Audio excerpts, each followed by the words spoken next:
Varicose వ్యాధితో బాధపడుతున్నారంట. తక్కువ ఖర్చుతో ట్రీట్మెంట్ కావాలి అనుకుంటే ఎవిస్ హాస్పిటల్ని సంప్రదించండి.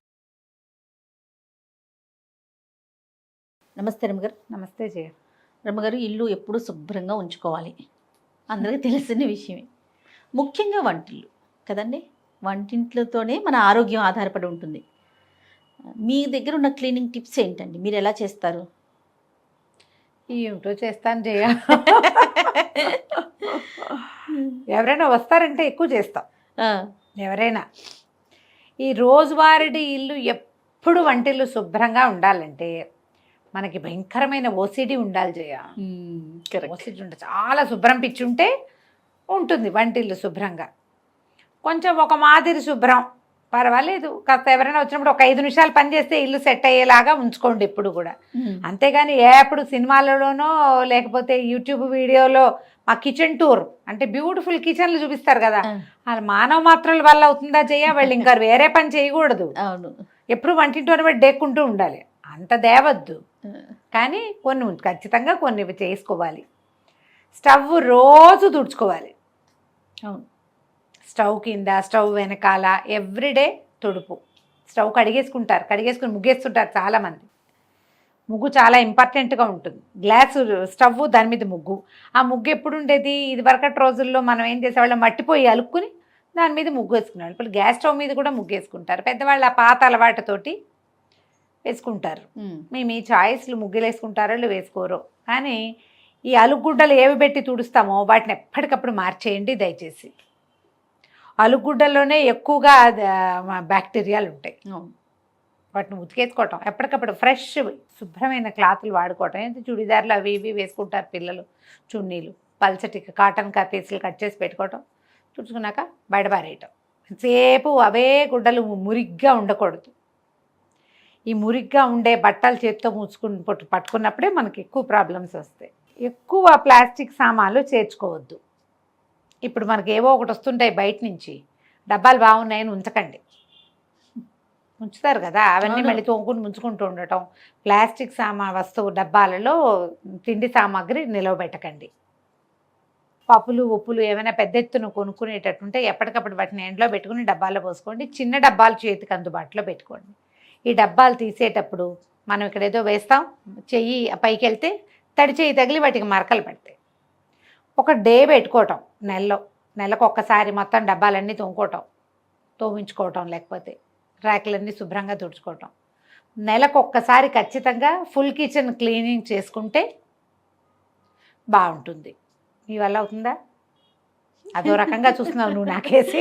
నెలకు ఒకసారి నేనైతే ఆ టిప్ ఫాలో ఉంటాం గారు. ఎప్పుడు అయిపోతే అప్పుడు ఆ డబ్బా క్లీన్ చేసేసి కడిగి ఎండబెట్టి పెట్టేసుకో. అలాగే ఇప్పుడు నెలకు సరిపడానే ఉంటాయి కదా జనరల్గా.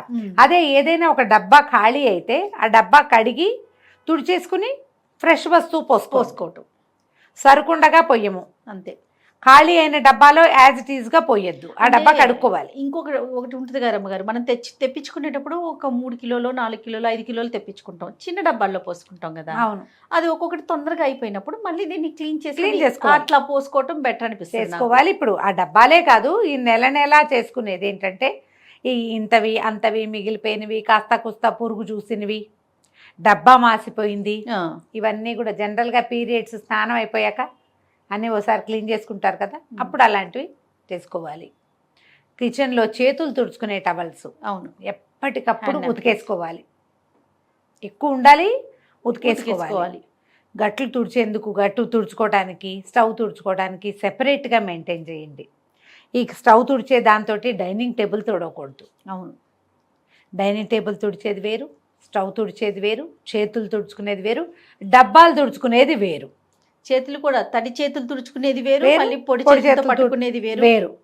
ఇన్ని వేరుగా ఉండాలి గ్యారంటీగా.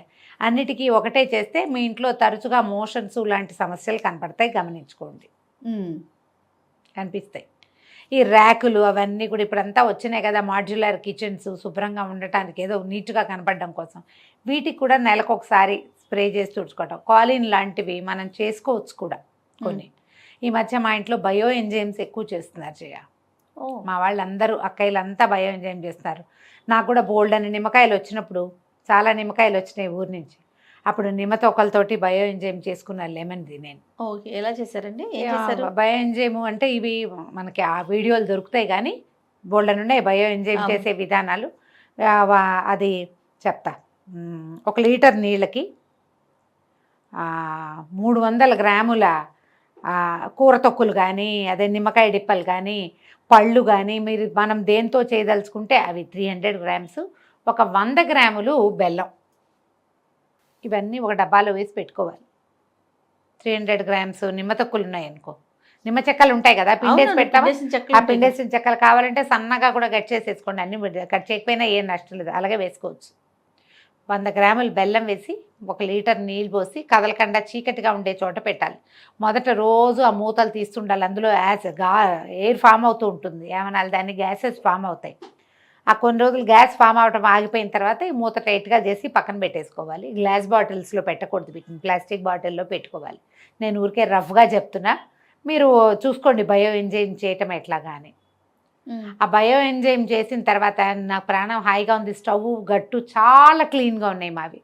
ఈ డిష్ వాషింగ్ లిక్విడ్ కొద్దిగా వేసి, కొంచెమే ఒక స్ప్రే బాటిల్స్ వస్తాయి కదా, వేసి బయో ఎంజైమ్ వేసి కనుక స్టవ్ గట్టు అవి క్లీన్ చేసుకుంటే ముసమలు తగ్గిపోయినాయి, ఈగలు దోమలు చాలా తగ్గిపోతాయి, వంటింట్లో తిరిగే ఫ్లైస్ సమస్యలు చాలా తగ్గుతాయి.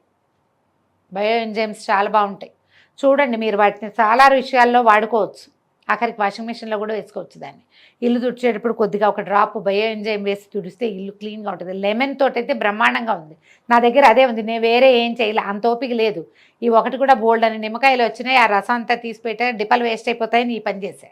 ఓకే, అలాంటివి ఏమైనా అలవాటు చేసుకోండి. హౌస్ క్లీనింగ్ కెమికల్స్ కాకుండా ఎక్కువ కెమికల్ థింగ్స్ కాకుండా. ఆ తర్వాత ఏమో యాపిల్ సైడర్ వెనిగరు, అందులో 2 నిమ్మకాయ తొక్కులేసి నీళ్ళల్లో యాపిల్ సైడర్ వెనిగర్ వేయటం, 2 నిమ్మ డిప్పలు వేసేయటం, అది స్ప్రే చేసి తుడుచుకోవటం. జిడ్డు బాగా కట్ అవుతుంది, క్లీన్గా ఉంటాయి. మనం కాలేజ్ వేసి అడ్వర్టైజ్మెంట్ చూపిస్తాడు ఇట్లా అనగానే కర్రమని సౌండ్ వస్తుంది, ఆ కర్ర సౌండ్ వస్తుంది ఇక్కడ, బాగా వస్తాయి. స్టవ్ గట్లు క్లీన్ చేసుకోవటం ఎప్పటికప్పుడు.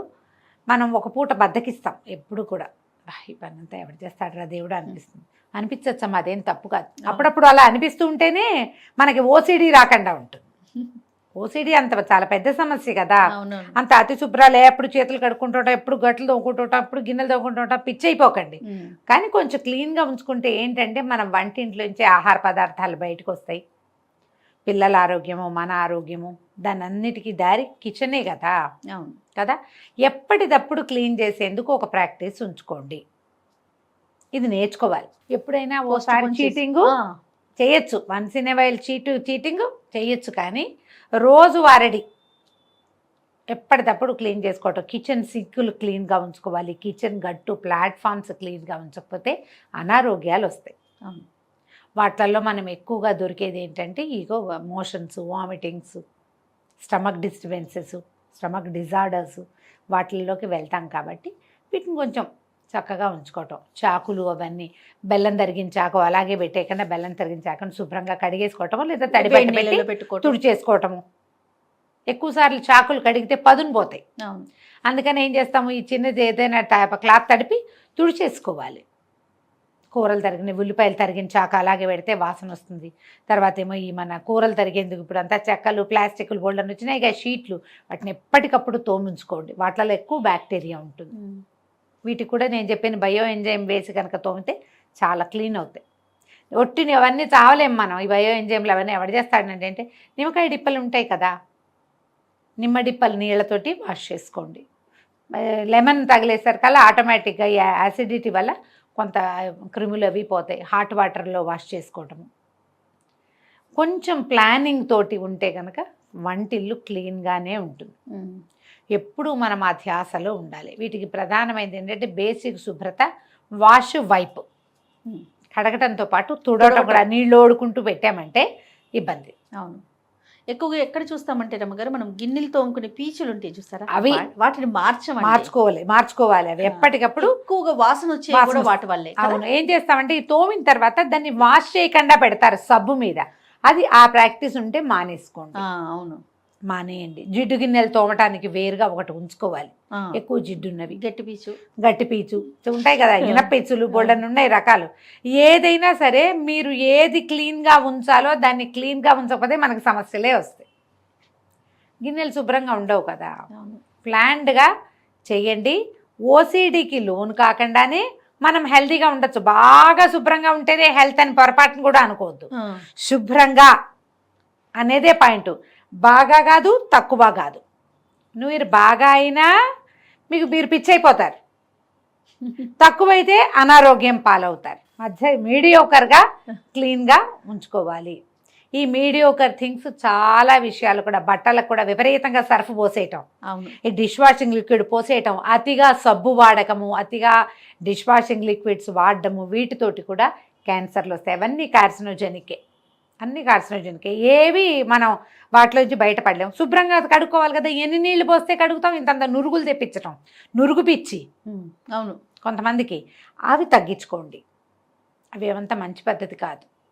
ఏమైనా ఇంట్లో బొద్దింకలు లాంటివి ఉంటే అవి ఆహార పదార్థాలకి మీదకి వచ్చేయకుండా బొద్దింకలకి మందు కొట్టించుకోండి, లేదా మందు పెట్టించుకోండి. 5 ఏళ్ళకోసారి 3 ఏళ్ళకోసారి పెట్టేవి కనపడుతున్నాయి.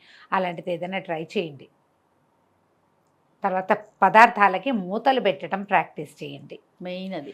బాటిల్స్కి మూతలు పెట్టడం, డబ్బాకి మూత పెట్టడం, గిన్నెల మీద మూతలు పెట్టడం, కాగిన పాల మీద ఒక మూత ఉంచటం.